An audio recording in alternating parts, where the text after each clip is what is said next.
doing, to be fair. Give me a break, guys. I feel like I'm gonna die. Okay, I've been planning to do this for a while now, and I just haven't really got around to doing it. But here we go. I just thought, fuck it, do it. So, today I'm going to share a little story with you about when I went to Amsterdam with my friends. A couple of weeks ago we went, and it's basically about me pretty much shitting myself in bed thinking that I lost my friend. Seriously, it was like my heart just dropped out of my arse. I was awful. So, start from the beginning. We went to Amsterdam a couple of weeks ago. There was 4 of us. There was me, my friends Z, Beth and Ollie. And we went for my birthday. We went from the 18th to the 22nd of May, and my birthday's on the 20th, so it was smack bang in the middle. So we decided to go out on the Thursday night, which was the 19th, and my friends decided that they were going to take me out on this night out. I wasn't allowed to know anything about it, so I had no idea where we were going. And yeah, so we go out to buy some wine, as you do, on a night out, and we have about a bottle of wine each before we decide to head on out. So we head on out and we go to the red light district, which is a whole other story in itself, really, isn't it, if you've ever been there. And so we're walking down, and this was the first time I'd been there since we were there. Oh my god, like, wow. I was just like, oh my god, I don't really know where to look right now. And within the first 5 minutes of being there, we got kicked out of a bar. Not our fault at all. We walk in, and Ollie decides he needs to go to the toilet. So me, Z and Beth go to the bar, and then the barman's like, oh my god, no, you can't come in here, just use the toilet, get out, get out, get out. And I was just like, no, I'd like 3 Coronas, please. And he's just like, no, get out. And I was like, well, fuck you then, see you later. So we left. And after we left, we went to the toilet, and then we found a place. It took us about 20 minutes to half an hour to find this place, because Ollie cannot read a map for shit. I love you, Ollie, but you cannot do it. You did not get us there. The 30 people you asked got us there. Anyway, so we get there, and surprise, surprise, guys, it's a place called Dirty Dick's. And I'm just like, oh my god, where have you brought me? So you have to ding dong on a little doorbell, and they open up the door, and they're just like, nah, sorry, it's men only, no women allowed. And we were just like, oh well, shit. So they pointed us over to another bar. So we went over to the other bar, finally got our Coronas, and we sat down and we found this dude who was from Chicago. Don't ask me his name, I have no idea. I thought it was Robin, Z thought it was Matt, and I was just like, well, no idea. And anyway, he travelled from Chicago to Amsterdam just like for one night. I don't understand why, but he did.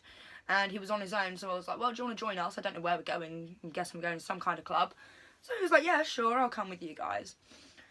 So we head off from wherever this bar was. I have no idea what it was called. It began with a W.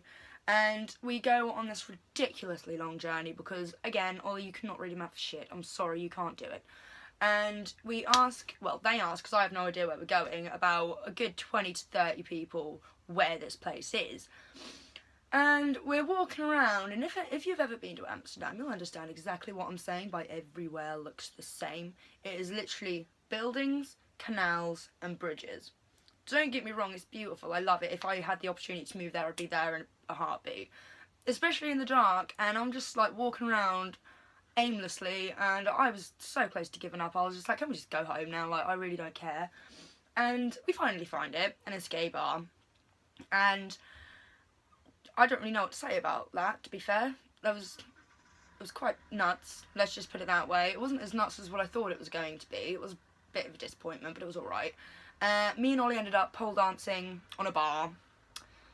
That's quite funny, actually, to be fair. We were bloody ridiculous. But anyway, so after this, the Chicago dude by this point had gone. He literally like walked into the club with us, and he was there for about half an hour and just like disappeared into the darkness. I have no idea where he went. And we decided to start heading back. I have no idea what the time was. I was absolutely trolleyed by this point. So we're heading back. We're walking along, and luckily we actually knew how to get back. And we're stumbling through the streets of Amsterdam, singing My Chemical Romance at the top of our lungs, because we're cool like that, apparently. And I don't really remember getting back to the hostel. This is where the quote of the trip came from. This is what the story is about. So, the whole time I was in Amsterdam, I was really worried that someone was going to come into our hostel at night and kill us or something. Like, honestly, I was really, really scared. So we get back. I don't remember getting back. I don't remember getting into bed at all. And we have 2 bunk beds. So we have one bunk here, the bottom bunk's here, and then the top bunks. So I was on the top bunk and Z was below me. Then Ollie was here and Beth was underneath Ollie. So I wake up in the morning and I look to my right and I swear to God, Beth is not in her bed. Honestly, I literally looked and then I looked into the toilet because, like, you can see when the light's on through the door, light is not on. You can see through the whole room. I literally shat myself. I was like, guys, where the fuck is Beth?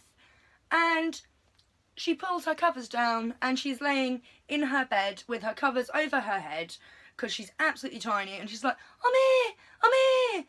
And they all laugh at me and I'm literally like crying and having a heart attack because I genuinely thought, my first thought was that we left Beth somewhere. My second thought was, hang on, we wouldn't have done that. Someone's come in and stolen Beth during the night. And yeah, I absolutely shat myself and it was just like a running joke. And I've told my parents about this and they don't find it funny, but I thought it was bloody hilarious and so did the rest of us there. So that was, yeah. And so we woke up at like 8:30 that morning after a heavy night. And then we went on a canal trip, which was quite nice.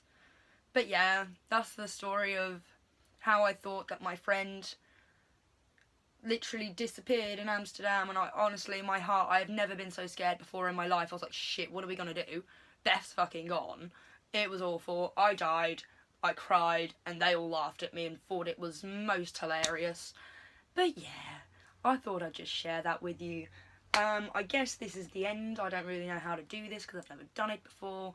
But like and subscribe, I guess. And I'll catch you in a bizzle.